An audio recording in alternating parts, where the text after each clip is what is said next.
자리에서 일어나셔서 겸손한 마음으로 묵상 기도하심으로 6월 둘째 주일 예배를 성부와 성자와 성령의 이름으로 시작하겠습니다.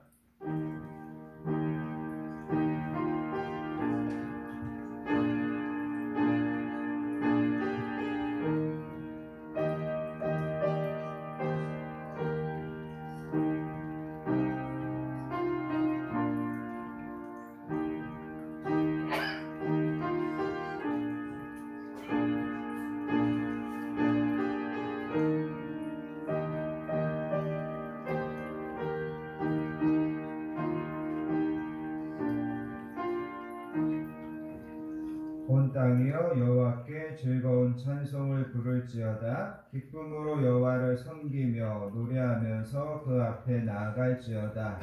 여호와가 우리 하나님이신 줄 너희는 알지어다. 그는 우리를 지으신 이요 우리는 그의 것이니 그의 백성이요 그의 기르시는 양이로다.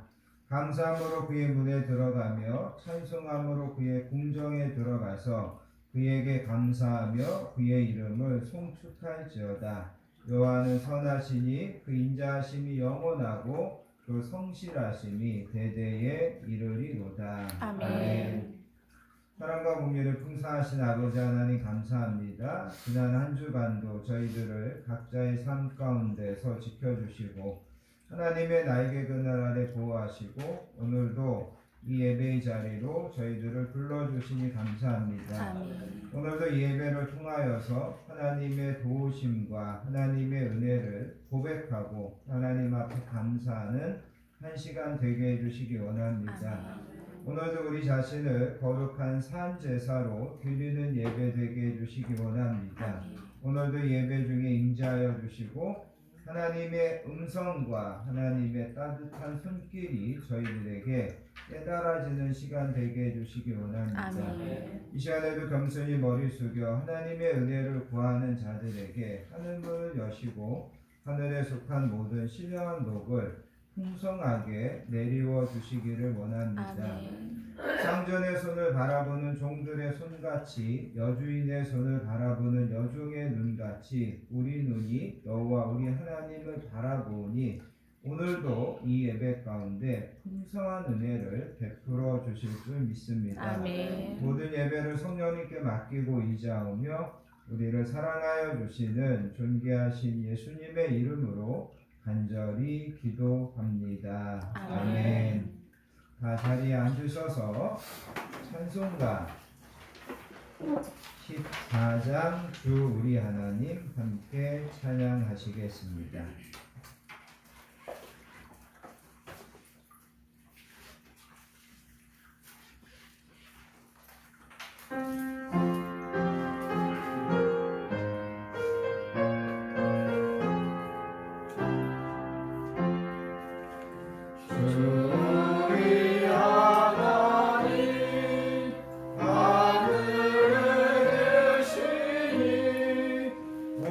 온전한 만민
함께 고백드리겠습니다.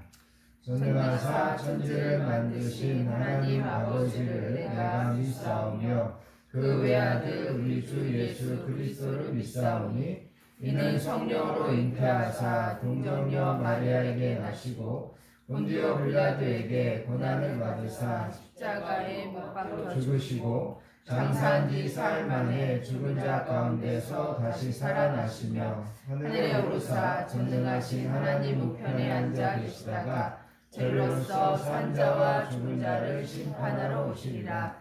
성령을 믿사오며 거룩한 공예와 성도가 서로 교통하는 것과 죄를 사하여 주시는 것과 몸이 다시 사는 것과 영원히 사는 것을 믿사옵나이다. 아멘.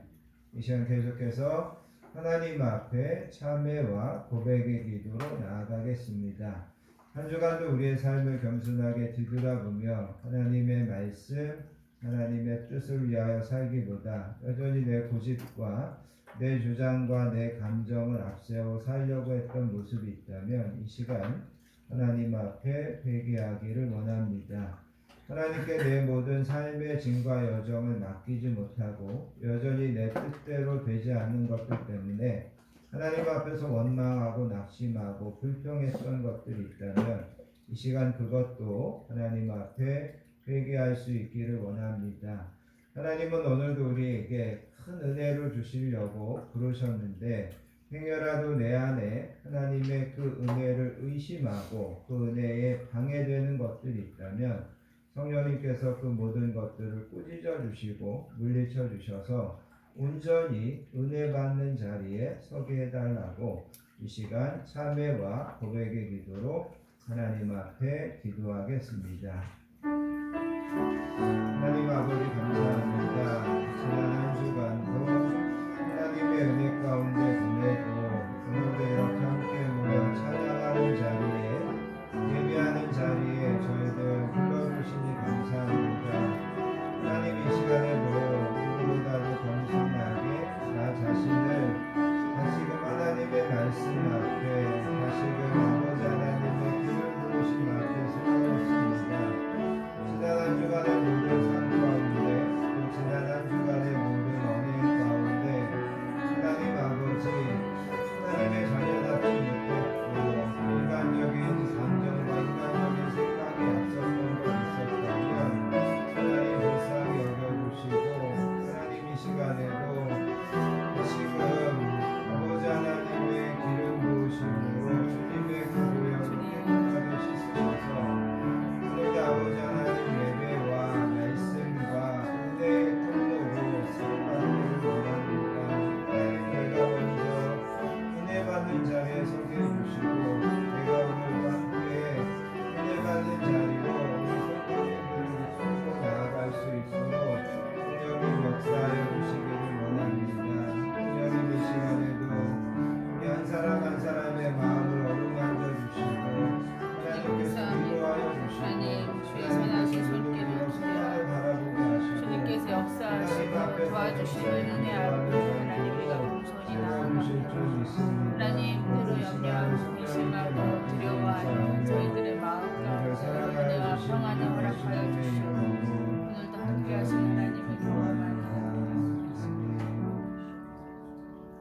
사랑과 긍휼이 풍성하신 아버지 하나님 감사합니다. 오늘도 저희들을 세상에서 부르셔서 예배의 자리로 은혜 받는 자리로 불러주시니 감사합니다.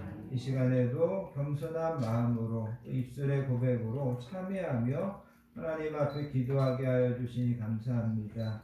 하나님 이 시간에도 저희들의 이 기도를 기쁘게 받아주시고 또 저희들 한 사람 한 사람을 새롭게 하시고 하나님 저희들에게 은혜 주시려고 부르셨사오니 저희들에게 하늘에 속한 모든 신령한 복을 풍성하게 허락해 주시기 원합니다.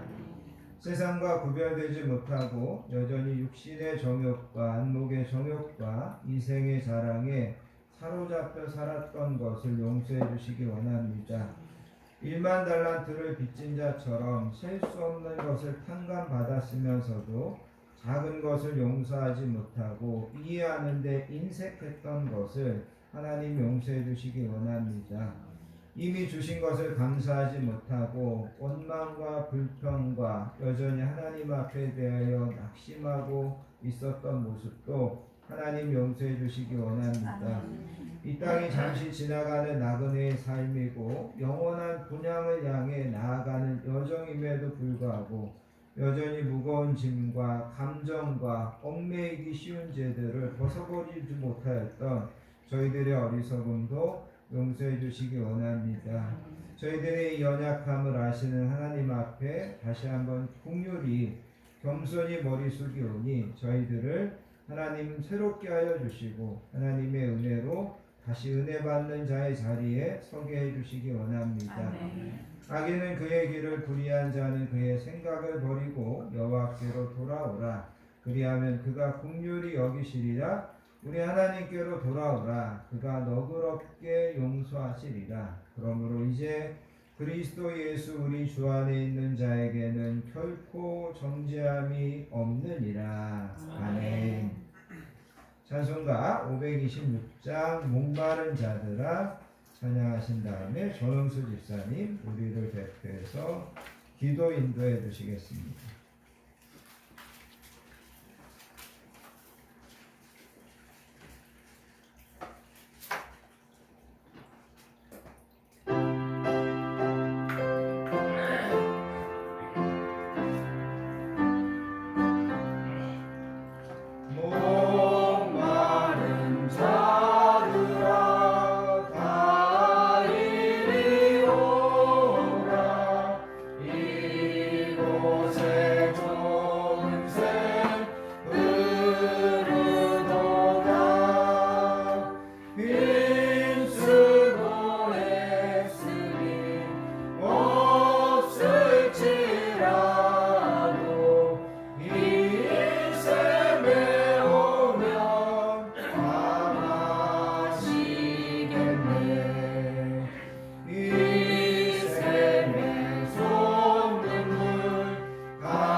기도하겠습니다. 사랑하는 자여, 내 영혼이 자전같이 내가 범사에 잘되고 강건하기를 내가 강구하노라. 아멘. 귀한 주의 자녀로 지난 일주일 동안 하나님의 은총으로 평안하고 건강하게 보내고 오늘도 거룩하고 복된 주님의 날에 건강한 성전에 나와 찬양과 경배를 드립니다. 우리의 입술에 감사가 끊이지 아니하도록 축복하여 주옵소서. 아멘. 호국 보훈의 달 6월입니다. 나라를 위하여 목숨 바친 순국 선열과 호국 명령을 기억하게 해주시오며 그들의 희생이 헛되지 않도록 성령의 밝은 빛으로 저희 성령을 채워주시고 삶을 열심히 살아가게 하여 주시며 힘들고 어려워도 뜻을 온전히 분배하여 세상의 악한 권세를 이기는 선한 싸움을 승리자로 삼아 주시옵소서. 아멘. 주님, 지나온 날들을 돌이켜보면 하나님께서 주신 삶의 원리에 충실하지 못했음을 고백합니다. 부족하고 어리석은 모습으로 살아왔음도 고백합니다. 우리는 부족하게 짝이 없는 인간이온 용서해 주시옵고 오직 양심과 진리와 주님의 말씀에 귀를 기울이고 주님께만 순종하며 진리의 말씀 안에서 진정한 자유를 누릴 수 있도록 저희가 되게 하여 주옵소서. 아멘. 아버지, 우리를 위해 늘 기도하며 주님의 말씀을 효과적으로 우리에게 전달하여 애쓰시는 목사를 위해 함께하사 우리의 연약함이 치유될 수 있도록 복을 허락해 주옵시고 강건함을 주시어 항상 하나님의 사업을 위하여 수고하며 축복받는 목사님 되게 하옵소서. 아멘. 교회를 위해 기도합니다. 우리의 교회가 주님의 몸으로 합당하도록 은혜를 더하여 주시어 세상에서 구원의 방주 역할과 세상을 정화시키는 소금의 역할을 다하게 하여 주님의 삶을 본받고 날마다 성장하는 교회 되게 하옵소서. 아멘. 성도를 위해 기도합니다. 말할 수 없는 몸과 마음의 고통과 고민에 여러 가지 문제를 가진 성도가 있습니다. 그 마음속까지도 일일이 열람하시어 모든 문제가 깨끗하게 해결하게 주시오며 놀라운 은혜를 경쾌 은총 주시옵소서. 아멘. 미래를 책임진 청년들에게는 지혜와 명치를 주시어 주님의 계획대로 성장하게 하시며 최선을 다하고 노력하는 모습으로 삶을 하나님께 맡기면서 하나님을 두려워하며 섬기는 자 되게 하여 눈물처럼 보호해 주시옵소서. 아멘. 예배에 참석하지 못한 성도와 집에서 예배를 드리는 성도님에게도 똑같은 복을 주시오며 국민의 생명과 재산을 지키며 수고하는 국군 용사와 해외에서 하나님의 사업 번창을 위해 노력하는 선교사님에게도 하나님의 큰 사랑이 넘치어 안전하고 건강하게 삶을 이어나가게 하시며 귀하신 주님의 사랑 안에서 날마다 승리하게 하시옵소서. 아멘. 모두에게 똑같은 은혜 더하여 주시며 축복의 은총을 듬뿍 내려 주시옵소서. 아멘. 이 모든 말씀 거룩하신 우리 주 예수 그리스도의 이름을 기도드렸습니다. 아멘.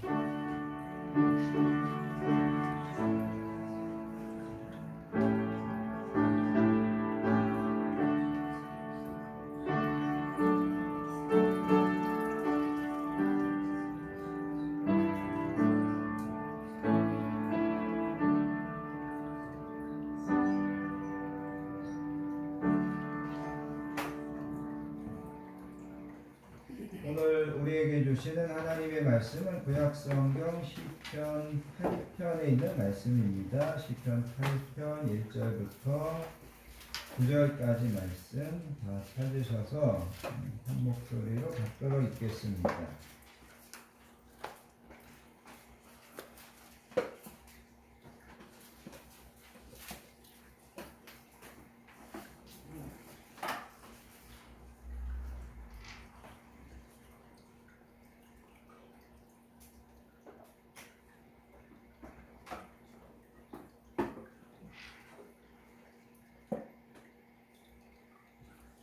구약성경 808페이지 시편 8편 1절부터 9절까지 말씀 주신 말씀을 천천히 한 목소리로 받들어서 읽습니다. 여호와여, 주여 주의 이름이 온 땅에 어찌 이리 아름다운지요 주의 영광이 하늘을 덮었나이다. 주의 대적으로 말미암아 어린 아이들과 젖먹이들의 입으로 권능을 세우시며 이는 원수들과 보복자들을 잠잠하게 하려 하심이니이다. 주의 손가락으로 만드신 주의 하늘과 주께서 베풀어 주신 달과 별들을 내가 보니 사람이 무엇이기에 주께서 그를 생각하시며 인자가 무엇이기에 주께서 그를 돌보시나이까. 그를 하나님보다 조금 못하게 하시고 영화와 존귀로 관을 씌우셨나이다. 주의 손으로 만드신 것을 다스리게 하시고 만물을 그의 발 아래 두셨으니 그 모든 소와 양과 들짐승이며 공중의 새와 바다의 물고기와 바닷길에 다니는 것이니이다. 여호와 우리 주여 주의 이름이 온 땅에 어찌 그리 아름다운지요. 아멘. 우리 교회가 속해 있는 기독교 한국 침례회 서울 지방의 목사님들이 한 4, 5년 전부터 성경의 직접적인 배경이 되는 이스라엘을 좀 한번 여행하고 싶다. 그래서 이스라엘에 직접 가서 뭐 그 지역, 지리, 뭐 아니면 이제 그쪽의 어떤 문화 이런 것들을 좀 공부해보고 싶다. 직접 좀 체험해보고 싶다. 한 번도 이제 가보지 못한 분들이 많이 있었으니까. 그래서 이스라엘 성지순례를 좀 한 4, 5년 전부터 계획하고 있었습니다. 여러분 뭐 코로나 팬데믹이 오면서 모든 뭐 하늘길이 막혔고 코로나 엔데믹이 되면서 이제 이스라엘을 좀 가볼까 했는데 이스라엘에서 전쟁이 벌어져 가지고 이스라엘을 갈 수 없게 됐습니다. 그런데 그러던 차에 이스라엘을 준비하는 목사님들이 언제 이스라엘을 갈지 모르니까 그 이스라엘을 위해서 준비했던 비용 중에 일부만 그거를 이제 다 쓰면 안 되고 다 이스라엘은 또 가야 되니까 일부만 가지고 중국 장가계를 갔다 오면 좋겠다. 뭐 이런 이제 이야기들이 있으셔서 제가 지난주에 우리 서울지방의 목사님들 27분을 모시고 중국 장가계를 다녀왔습니다. 첫날은 뭐 비행기를 타고 이동하느라고 뭐 특별한 일정이 없었고 둘째 날은 아침부터 비가 와서 하루 종일 비를 맞으면서 천문산을 구경했습니다. 해발 1500m 위에 이제 유리 잔도길을 만들어 놨는데 비가 와가지고 구름이 껴서 하나도 이제 보이지가 않는 겁니다. 그렇게 이제 여행을 했고 다행히 이제 셋째 날부터 날이 좋아서 아바타라고 하는 영화가 있는데 그 영화를 찍은 배경이 되는 뭐 장가계, 원가계, 천자산 이런 것을 둘러볼 수 있었습니다. 우리나라의 설악산도 아름답죠. 가서 볼 때마다 참 놀랍다 그러는데 그 설악산하고는 비교가 안 될 정도로 엄청난 크기, 그 다음에 이 귀한 절벽들이 솟아나 있는 것을 위에서 이제 내려다 봅니다. 또 거기다가 뭐 거의 뭐 7km, 8km 되는 케이블카를 놓고 그 다음에 엘리베이터를 만들어 놓고 에스컬레이터 등을 설치해 놓고 그래서 자연의 웅장함에 감탄하게 되고 또 인간의 기술에 놀라게 되는 그런 여행이었습니다. 제가 개인적으로 지금까지 미국의 시애틀에 가서 수십만 평의 밭에다가 튤립 꽃을 정말 형형색색으로 심어놓은 그 튤립 축제를 보고 또 시애틀도 되게 숲과 그 다음에 나무와 호수들이 많은 되게 좋은 그런 풍경을 가진 곳이었습니다. 그 풍경을 보면서 참 멋있다, 참 복받은 나라다 그런 생각을 한 적이 있었습니다.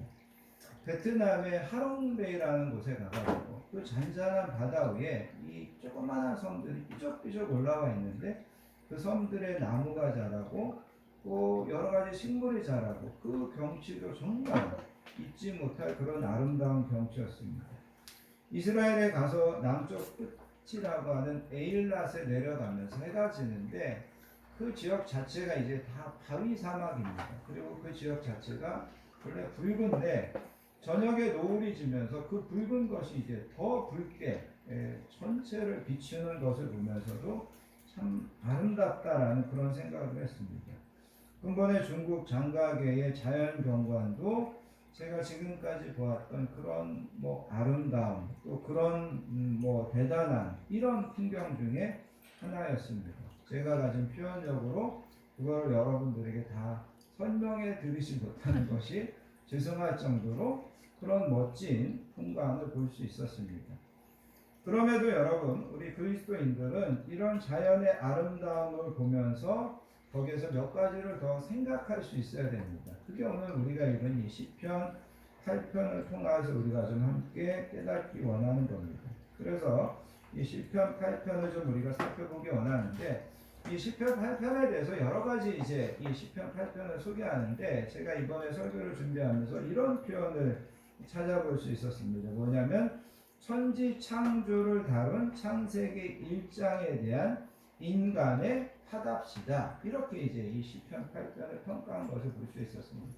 하나님께서 이 창세기 1장에 보면 천지를 창조하셔서 사람들에게 그거를 주시고 사람들을 축복하시고 그러셨다는 거죠. 그런데 이 시편 8편은 하나님이 천지를 창조하셔서 우리에게 주었을 때 다윗이 창세기로 돌아가서 그 하나님이 주시는 것을 받으면서 감사하면서 그 하나님에게 화답으로 바친 시가 이 시편 8편이다.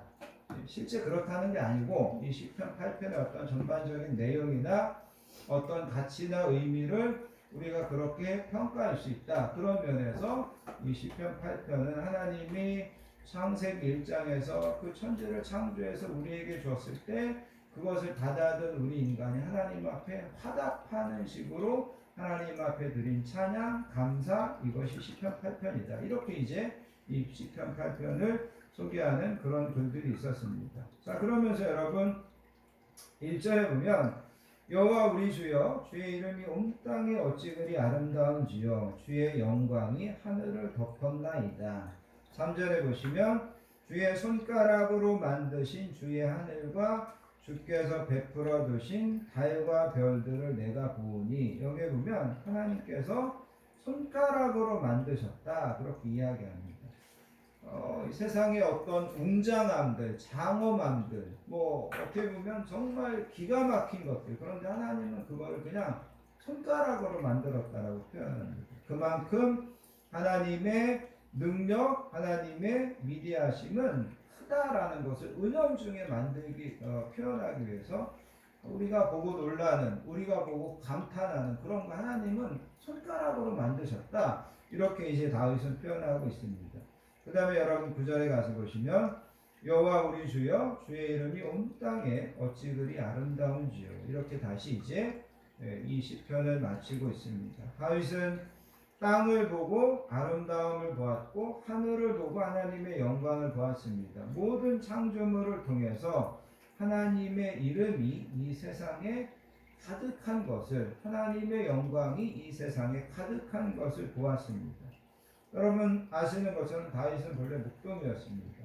이스라엘의 목동은 들에 나가가지고 양들을 치면서 때로는 그 들판에서 양들과 야영을 한다는 거죠.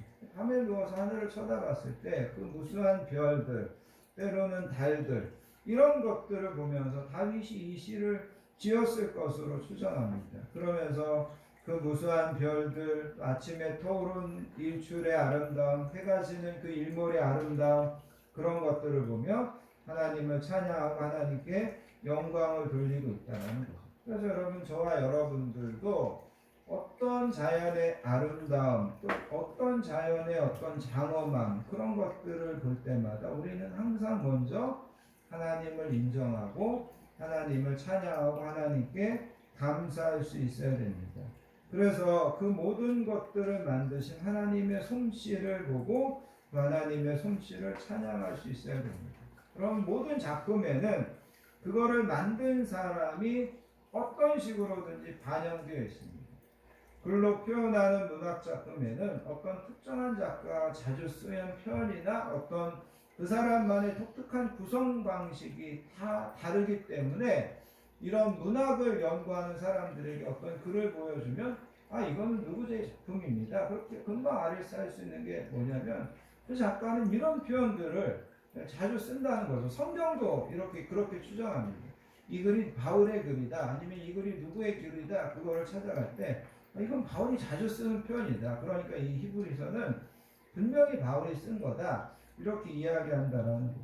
여러분, 그림도 마찬가지라는 거죠. 그림을 그리는 사람은 선과 곡선과 면과 아니면 색을 배색하는데 각자 다 독특한 그런 것들이 있다는 거죠. 그래서 그거를 보면서 이 작품은, 이 그림은 누구의 그림이다, 그렇게 사람들이 찾아낼 수 있다는 거죠.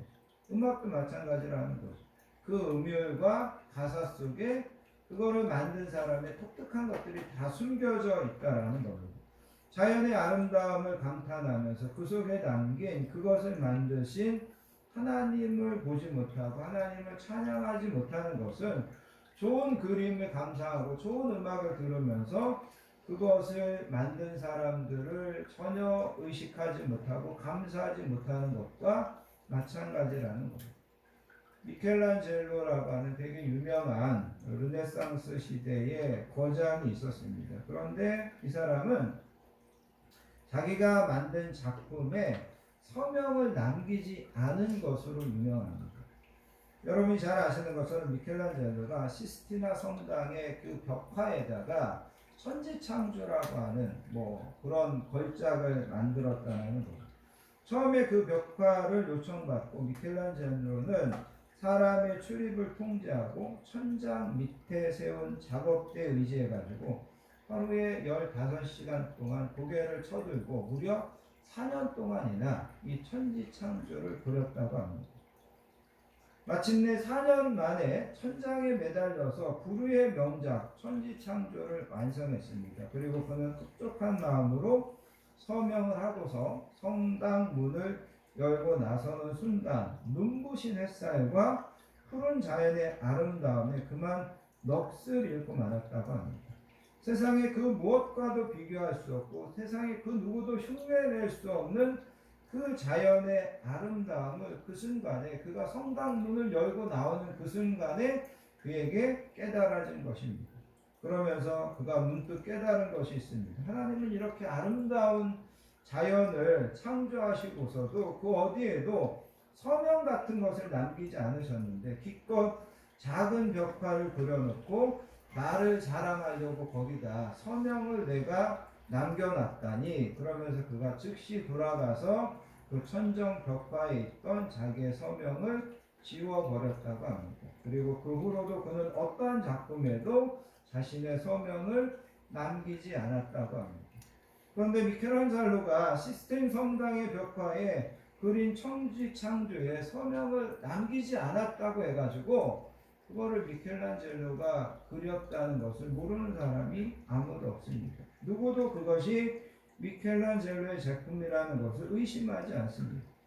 하나님의 존재를 인정하지 않고 대적하는 사람들은 하나님이 서명을 남기지 않았기 때문에 삼라만상이 그냥 만들어졌다고 생각하고 그것에 대해서 하나님 앞에 감사하지 못하고 그것에 대해서 하나님 앞에 영광 돌리지 못하는 것은 정말 어리석은 것이라는 겁니다. 그래서 우리는 이 모든 것을 누가 만들었는지, 또 이 모든 것들의 아름다움과 웅장함과 신비함과 자연의 질서와 오묘로운 조화와 이런 것들을 볼 때마다 그것을 만드신 그 하나님을 보고 그 하나님께 감사할 수 있어야 된다. 그것을 우리가 이 다윗을 통해서 다시 한번 배울 수 있기를 바랍니다. 두 번째 우리가 생각해야 되는 것은 뭐냐면 자연이 아무리 아름답고 신비로워도 하나님이 인간을 만든 것에 비한다면 자연은 아무것도 아니라는 겁니다. 그래서 여러분 4절에 보면 다윗이 그렇게 이야기합니다. 사람이 무엇이기에 주께서 그를 생각하시며 인자가 무엇이기에 주께서 그를 돌보셨나이까. 여기 인자는 그냥 앞에 나오는 사람을 이렇게 다른 표현을 한 겁니다. 사람이 무엇이기에 하나님께서 그를 생각하시며 우리가 무엇이기에 하나님께서 우리를 돌보셨나이까. 여기 생각한다는 것은 기억하신다, 마음에 두신다, 마음에 품으신다 그런 뜻이 있고, 여기 돌보신다는 것은 방문하신다, 보살피신다 그런 의미가 있습니다. 하나님께서 우리를 마음에 품으신다는 거죠. 마음에 두신다는 거죠. 하나님께서 우리를 돌보시고 보살핀다라는 겁니다. 그러면서 여러분 5절에 가서 보시면 그를 하나님보다 조금 못하게 하시고 영화와 존귀로 간을 씌우셨나이다. 하나님께서 나와 여러분들을 만드셔서 하나님보다 조금 못하게 하시고 영광과 존귀로 간을 씌워주셨다. 그렇게 이야기합니다. 사람들에게 영광을 주셨고 사람들을 존귀하게 만드셨다라는 것. 하나님은 우리를 영광스럽게 하셨고 존귀한 존재로 만드셨습니다. 하나님은 우리가 존귀하게 살기를 원합니다. 여러분, 하나님은 나와 여러분들을 우리를 존귀한 존재로 만드셨습니다. 존귀하게 우리가 살기를 원하십니다.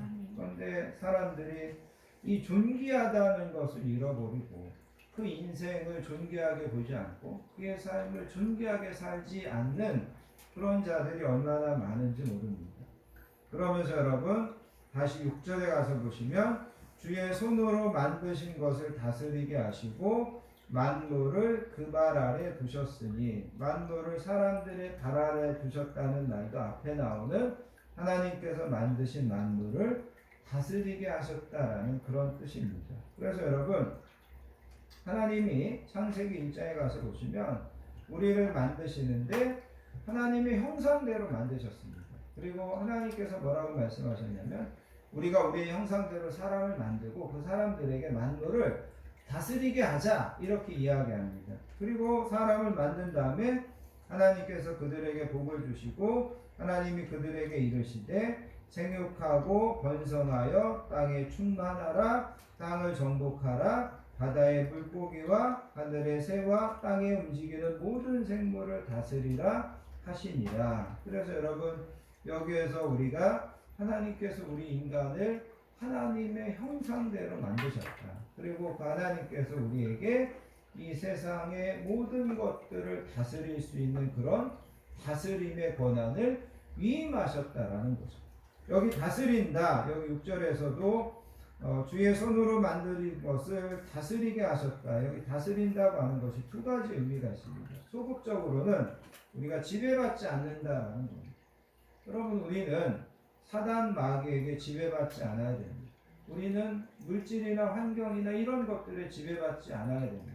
하나님께서 나와 여러분들을 다스리라고 말씀하셨다고 하는 것은 우리는 그런 것들에 지배받지 않고 살아야 된다. 우리는 어떻게 본다면 자연 만물을 우상처럼 섬기고 그것에 지배받아서는 안 됩니다. 우리는 지배받는 존재가 아니라 그런 것들을 지배하면서 살아야 되고 다스려야 할 존재로 하나님께서 만드셨다라는 거죠. 그러면서 여러분 두 번째 이 다스린다는 뜻은 뭐냐면 모든 것을 제각각의 위치에 있게 만든다, 그런 뜻입니다. 모든 물건을 어떻게 보면 이제 방을 청소하면서 본래 있던 자리에다가 이렇게 정리정돈하는 거, 이게 다스린다라는 그런 의미입니다. 아버지는 부모는 자녀들을 자녀들의 위치에, 또 아니면 남편은 남편의 위치에, 아내는 아내의 위치에 있게 하는 것, 그게 다스린다라는 겁니다.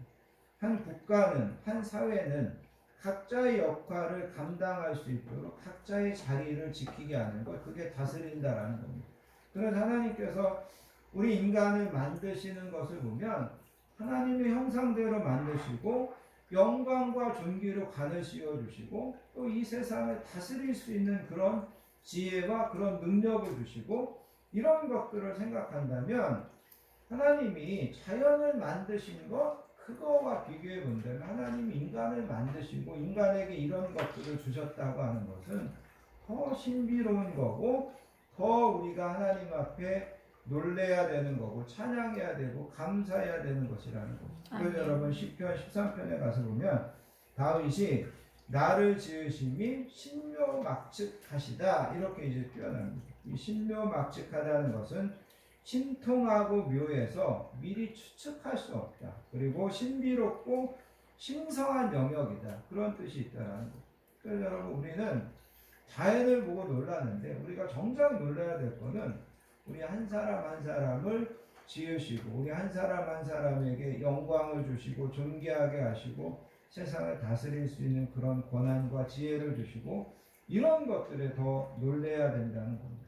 그 다음에 여러분 우리가 더 한 발자국 나아가게 된다면 하나님은 우리를 그렇게 존귀하게 만드셨을 뿐만 아니라 하나님께서 그 인생을 빚어가시는 것을 우리는 보면서 놀라야 된다는 겁니다. 여러분 성경에 보면 하나님께서 한 인생을 만들어 가시는 그런 여러 이야기들이 등장하게 됩니다. 여러분 야곱의 이야기를 알고 있을 것입니다. 쌍둥이 동생으로 태어났습니다. 형을 속이고 형의 축복을 빼앗고 도망치고 그 형을 다시 제외하기 위해서 약복강을 건너가기 위해서 하나님과 씨름하고 하나님께서 그의 이름을 이스라엘로 바꿔주고 결국은 이스라엘 12지파의 아비가 되게 만드는 그 하나님. 요셉의 이야기는 더 감동적입니다. 형들에게 미움을 사서 노예로 팔려갔습니다. 누명을 쓰고 감옥에 들어가게 됩니다. 그런데 마침내 애굽의 총리가 되어서 가족을 상봉하고 형제들을 용서하고 그 가족들을 다 봉양하는 그 흉년 가운데 그 가족들을 다 책임지는 그런 이야기를 우리는 보게 된다는 거예요. 나일강의 강보에 쌓여서 버려졌던 모세 이야기. 어쩌면 그 모세는 나일강의 악어의 밥이 될 수 있었습니다. 그런데 하나님께서 바로의 공주를 보내서 그 공주의 양자가 되게 하시고 또 그것을 통하여서 결국은 이스라엘의 출애굽을 이끌어가는 민족의 지도자로 세우는 것을 보게 된다는 거예요. 신약성경에 보면 베드로의 이야기가 나옵니다. 그는 본래 고기를 잡는 어부였습니다. 그런데 이 사람이 예수님의 제자가 되고 나서 또 좌충우돌합니다.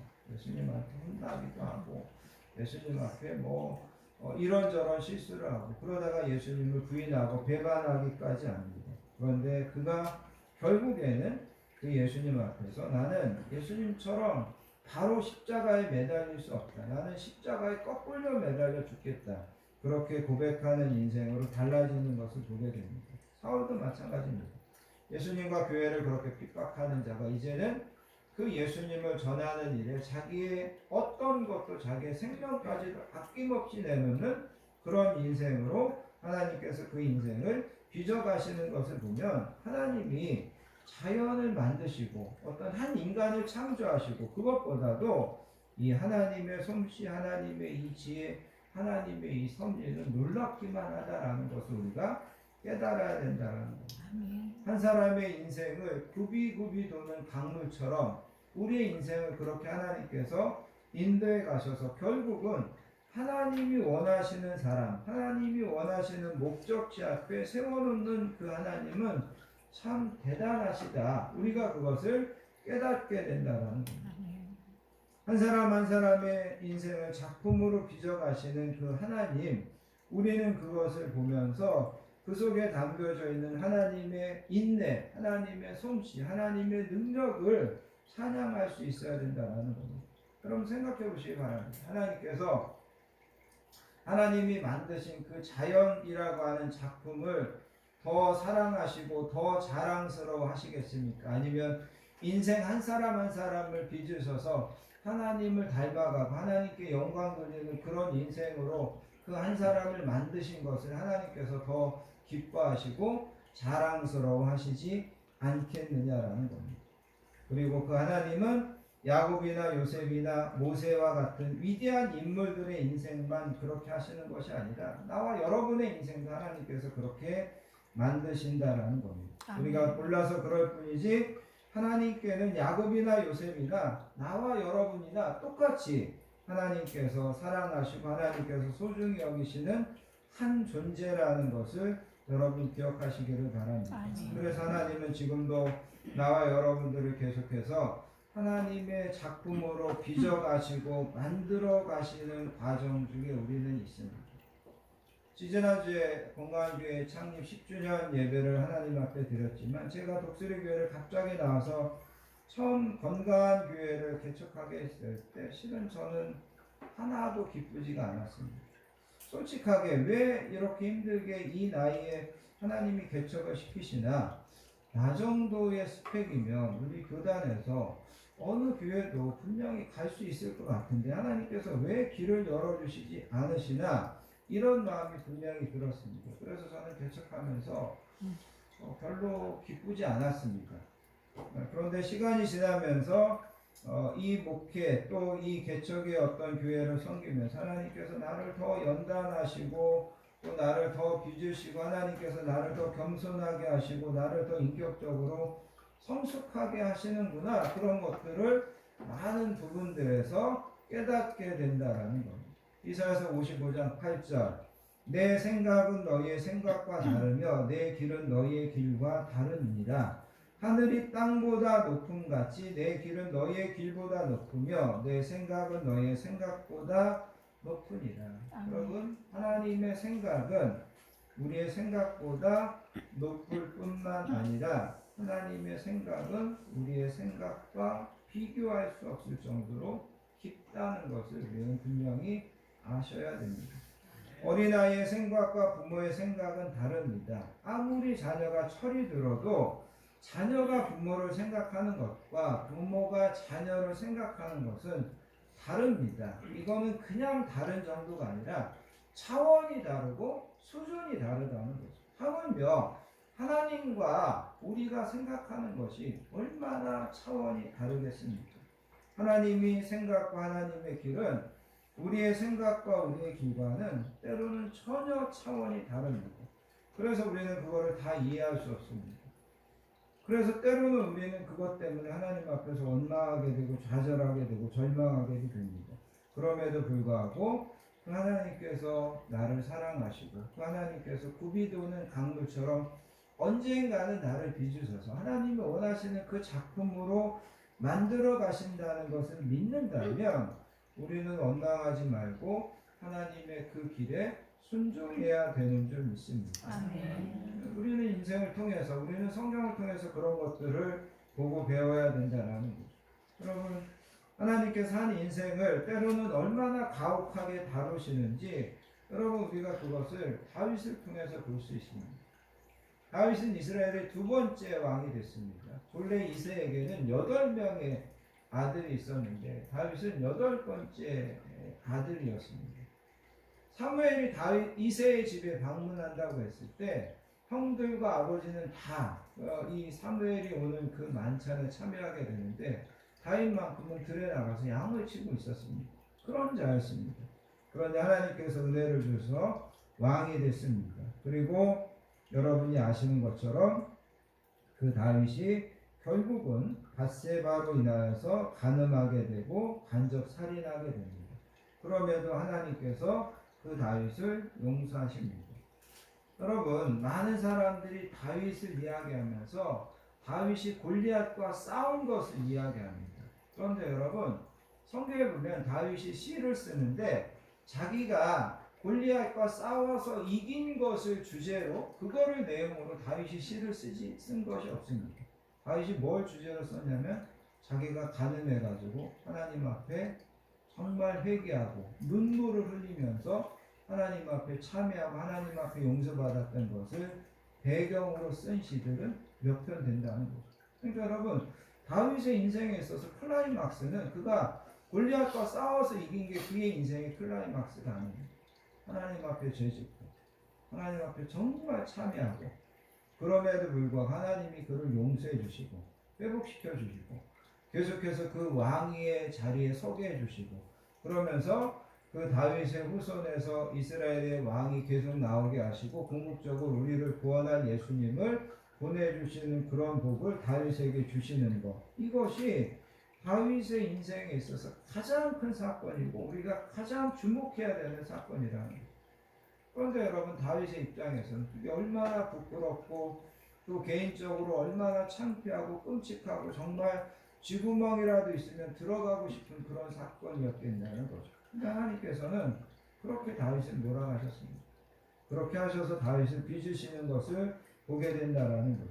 그래서 여러분 우리가 하나님께서 만들어 놓으신 대자연의 아름다움을 찬양하고 그것으로 영광 돌리는 것도 중요한데 더 중요한 것은 하나님께서 우리 인생을 하나님께서 원하시는 뜻으로 하나님께서 원하는 최종적인 목적지로 빚어가시는 것, 그 하나님의 섭리, 그 하나님의 솜씨, 그 하나님의 신비, 이거는 우리가 다 깨달을 수 없고 헤아릴 수 없을 정도로 놀랍다. 우리가 이것을 하나님 앞에 고백하고 우리가 이것을 하나님 앞에 감사할 수 있어야 된다. 여러분 이것을 분명히 기억하시기를 바랍니다. 마지막으로 하나님께서 한 사람 한 사람의 인생을 빚어가는 것도 신비롭고 위대하고 놀라운데 그거보다 더 놀라운 것이 있습니다. 그거보다 우리가 더 하나님 앞에 감사해야 될 일이 있습니다. 그것은 바로 독생자를 이 땅에 보내셔서 나와 여러분들의 모든 죄를 사하시고 나와 여러분들을 구원하시는 방식입니다. 하나님은 공의로우신 분이셔서 반드시 죄를 심판하셔야 됩니다. 하나님은 나와 여러분들을 너무 사랑하셔서 우리를 심판하시고 우리에게 진노의 잔을 쏟기를 원치 않으십니다. 이게 하나님의 딜레마입니다. 죄는 분명히 심판하셔야 됩니다. 하나님의 그 공의로우심 때문에 죄는 반드시 심판하셔야 됩니다. 그런데 하나님께서 우리를 너무 사랑하셔서 우리를 그 심판하시는 것을 주저하십니다. 그래서 하나님께서 생각해내신 것이 뭐냐면 자기 하나밖에 없는 독생자를 이 땅에 보내셔서 그 독생자 예수님을 십자가에 못 박으면서 당신의 빈뇨를 거기에다 다 쏟으십니다. 그러면서 나와 여러분들은 용서하시고 나와 여러분들은 다시 사랑으로 받아주시고 나와 여러분들은 하나님의 자녀로 맞아주신다라는 거죠. 그래서 아멘. 바울은 로마서 11장 13절에서 33절 이하에서 이것을 이렇게 이야기합니다. 깊도다 하나님의 지혜와 지식의 풍성함이여 그의 판단은 헤아리지 못할 것이며 그의 길은 찾지 못할 것이로다. 누가 주의 마음을 알았느냐? 누가 그의 모사가 되었느냐? 누가 주께 먼저 드려서 갚으심을 받겠느냐? 이는 만물이 주에게서 나오고 주로 말미암고 주께로 돌아감이라 그에게 영광이 세세 있을지어다. 아멘. 하나님이 우리를 구원하는 것을 우리가 어떻게 깨닫겠냐는 거예요. 우리가 그걸 어떻게 헤아릴 수 있느냐라는 거예요. 폴 워셔라고 하는 그 미국의 유명한 목사님이 있는데 그분이 탁월한 복음이라는 책을 쓰면서 이런 이야기를 했습니다. 복음을 설명하기에 부족한 나의 무능력함과 복음을 전해야만 하는 나의 절대적인 사명 사이에 갈등하면서 이 책을 쓴다. 그렇게 이야기해요. 복음을 설명해야 되는데 제가 장가계를 여러분들에게 설명해야 되는데 제 표현력이 부족해서 그거를 여러분들에게 다 설명하지 못하는 답답함이 있습니다. 그런데 복음은 반드시 설명해주고 싶은 내가 가서 본 장가계는 여러분들에게 보여주고 싶은 그런 또 간절함이 있다라는 거죠. 그런데 그거를 다 담아서 여러분들에게 말씀으로 전하는 거죠. 예수님이 우리를 구원하시기 위해 십자가에서 죽으셨습니다. 그분으로 우리의 모든 죄를 용서받고 우리는 구원을 얻습니다. 그런데 제가 그거를 설명하지만 제가 그것을 표현하지만 어떻게 표현해도 이것이 다 표현되지 않는 답답함이 분명히 있다라는 거죠. 그럼에도 불구하고 그것을 여러분 앞에 전하며 또 그것을 통하여서 하나님의 이 신비, 하나님의 이 지혜, 하나님의 이 능력이 정말 대단하다. 깊도다. 하나님의 지혜와 지식의 무궁함이며 풍성함이며 이런 감탄이 이런 고백이 나오게 된다는 거예요. 자, 결론적으로 여러분 이렇게 생각해 보시기 바랍니다.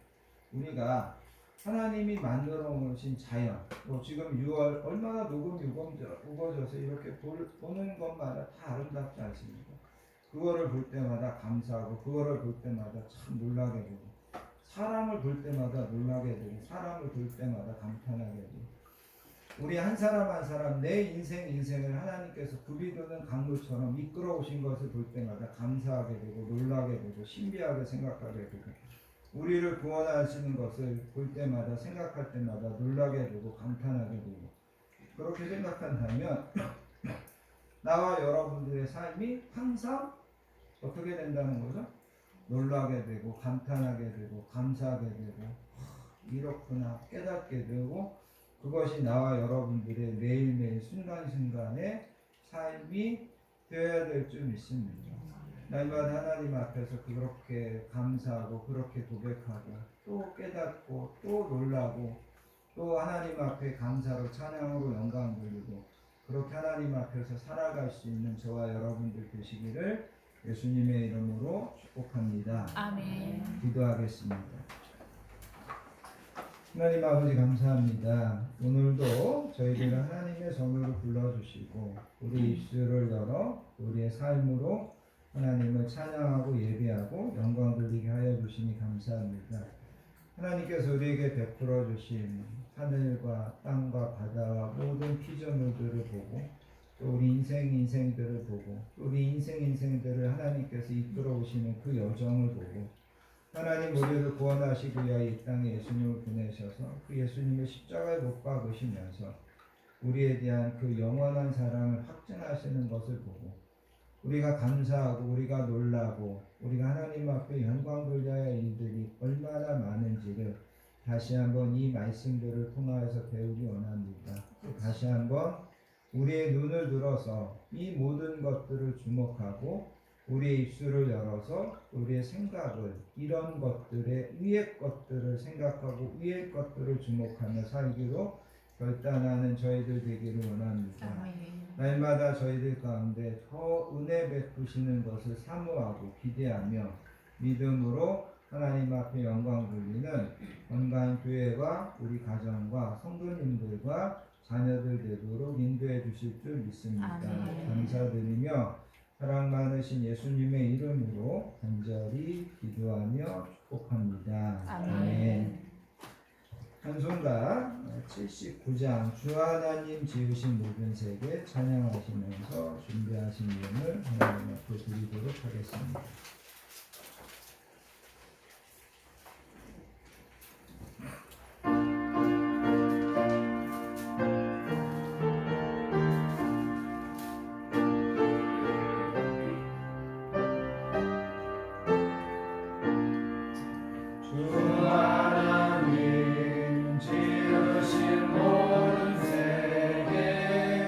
내 마음속에 그리 어울 때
교회와 성도의 소식을 함께 나누겠습니다. 한 주도 건강하게 지켜주시고 평안함으로 인도해 주신 하나님의 은혜와 사랑에 감사드리며 오늘도 복되고 귀한 예배에 나오신 모든 분들을 예수님의 사랑으로 환영하고 축복합니다. 옆에 계신 분들하고 인사하겠습니다. 사랑합니다. 사랑합니다. 축복합니다. 사랑합니다. 축복합니다.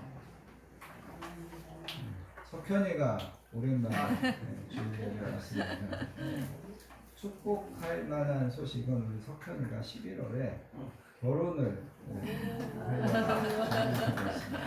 기대해 주시고 축하해 주시기를 바랍니다.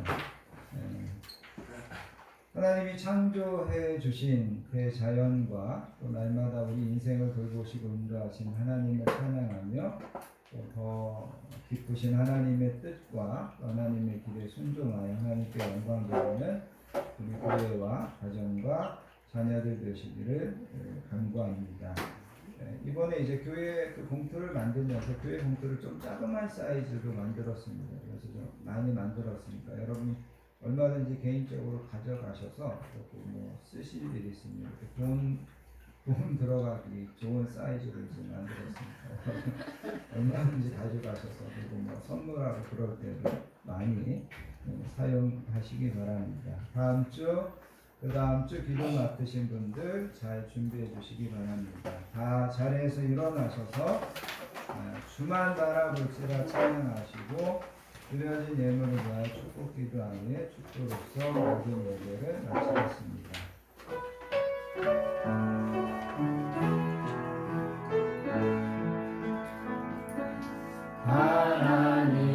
하나님의 사랑을 사모하는 자 하나님의 평안을 바라보는 자 너의 모든 것 창조하신 우리 주님이 너를 얼마나 사랑하시는지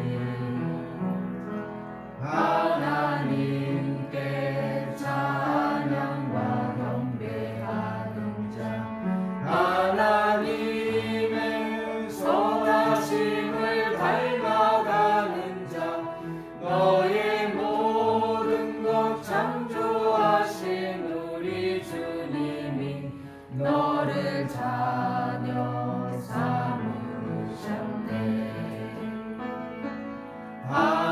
하나님 사랑의 눈으로 너를 어느 때나 바라보시고 하나님 인자한 귀로서 언제나 너에게 기울이시니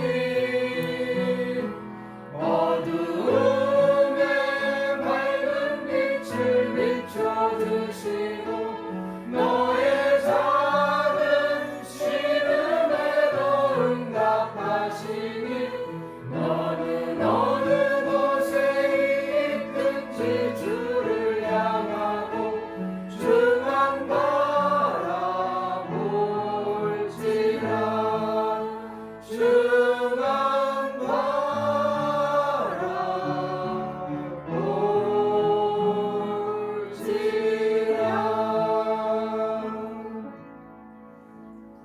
하나님 감사합니다. 오늘도 하나님 앞에 나와 우리의 시간과 마음을 구별하여 예배로 영광 돌리게 하시고 하나님 우리에게 허락하여 주신 귀한 물질에 우리의 소원과 기도 제목과 사랑과 정성을 담아 하나님 앞에 올려드립니다. 하나님 기쁘게 흠양하시고 드려진 모든 손길과 우리의 기도 제목을 기억하셔서 하나님께서 만배로 갚아주시고 하나님께서 형통하심의 복으로 충만하게 채워주실 줄 믿습니다. 이제는 우리 주 예수 그리스도의 크신 은혜와 성부 하나님의 극진하신 사랑과 성령님의 내주하심, 위로하심, 동행하심의 복이 주신 말씀처럼 날마다 하나님께서 우리를 위하여 베푸신 모든 것들로 감사하며 찬양하며 하나님 앞에 놀라며 하나님을 경배하는 삶을 살기로 결단하는 사랑하는 모든 성도님들 머리 위에와 그의 가정과 자녀들 위에 우리 건강한 교회 위에 이 나라의 민족 위에 이제로부터 영원토록 함께 하시옵기를 간절히 축원하옵나이다. 아멘. 아멘.